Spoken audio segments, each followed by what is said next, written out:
Στις 25 Νοεμβρίου, Παγκόσμια ημέρα εξάλειψης της βίας κατά των γυναικών, με εξαιρετική επιτυχία πραγματοποιήθηκε στην αίθουσα εκδηλώσεων του Δήμου Αχαρνών εσπερίδα με θέμα «Βία κατά των γυναικών, θεσμική προστασία και πρόληψη θυματοποίησης» από το Κέντρο Πρόληψης των Εξαρτήσεων και Προαγωγής της Ψυχοκοινωνικής Υγείας του Δήμου Αχαρνών Διέξοδος και τον ΟΚΑΝΑ.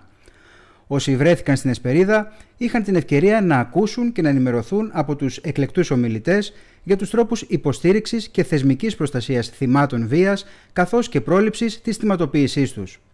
Στο τέλος της βραδιάς, η αναπληρώτρια πρόεδρος του Κέντρου Πρόληψης Διέξοδος, Μαρία Μπούκη, μίλησε στην κάμερα του Focus Web TV. Κυρία Μπούκη, καλησπέρα σας. Μια πολύ ενδιαφέρουσα εσπερίδα με θέμα την βία κατά των γυναικών από το Κέντρο Διέξοδος και τον ΟΚΑΝΑ. Δεν είναι λυπηρό εν έτη 2022 ακόμα να συζητάμε για τέτοια θέματα? Δυστυχώς και το τελευταίο διάστημα, από ό,τι βλέπετε, υπάρχει μια έξαρση σε αυτό το κομμάτι. Κακοποιούνται οι γυναίκες, σκοτώνονται, όχι μόνο στην Ελλάδα, αλλά είναι παγκόσμιο. Πραγματικά λυπούμαστε που συμβαίνει αυτό, αλλά είναι μια αλήθεια και μια πραγματικότητα.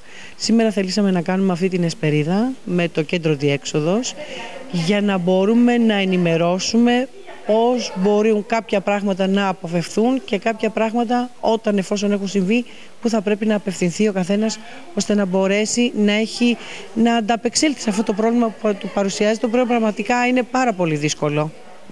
Ακούσαμε από τους ομιλητές ότι το βασικό είναι η πρόληψη, αλλά έγινε και ιδιαίτερη αναφορά στην ψυχική υγεία τόσο του θήτη όσο και του θύματος.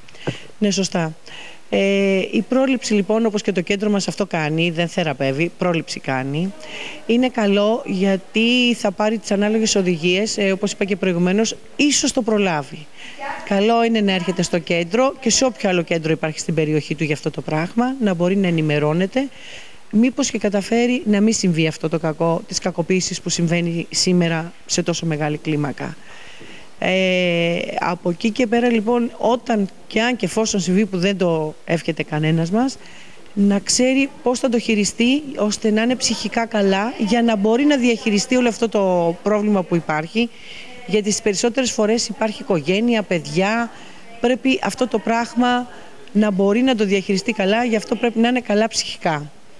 Κλείνοντας, θα ήθελα ως γυναίκα να απευθύνετε ένα μήνυμα στις γυναίκες που βιώνουν την βία καθημερινά μέσα στο σπίτι τους, γιατί κακά τα ψέματα, καλές οι θεωρίες, αλλά υπάρχει και ο φόβος και το τι θα πει η κοινωνία. Ειλικρινά λυπάμαι τώρα που πρέπει να δώσω ένα τέτοιο μήνυμα. Συνήθως θέλουμε να δίνουμε χαρούμενα μηνύματα. Εύχομαι όμως και αυτό το μήνυμα να είναι χαρούμενο, να προσέχουν τον εαυτό τους, να είναι ενήμερες για όλα. Θα πρέπει οι γυναίκες να ενημερώνομαστε για όλα αυτά. Θέλω λοιπόν να είναι όλες καλά, να προσέχουν και πάνω απ' όλα να είναι ψυχικά καλά για να αντιμετωπίσουν όποιο πρόβλημα βρεθεί μπροστά τους. Σας ευχαριστώ πάρα πολύ. Ελπίζω η σημερινή εσπερίδα και ό,τι έγινε εδώ να δώσαμε ένα μήνυμα και να μπορέσουμε να βοηθήσουμε όποιος και όποια αντιμετωπίζει αυτό το πρόβλημα. Έτσι κι αλλιώς σήμερα είναι Παγκόσμια ημέρα κακοποίησης της γυναίκας. Να είμαστε καλά.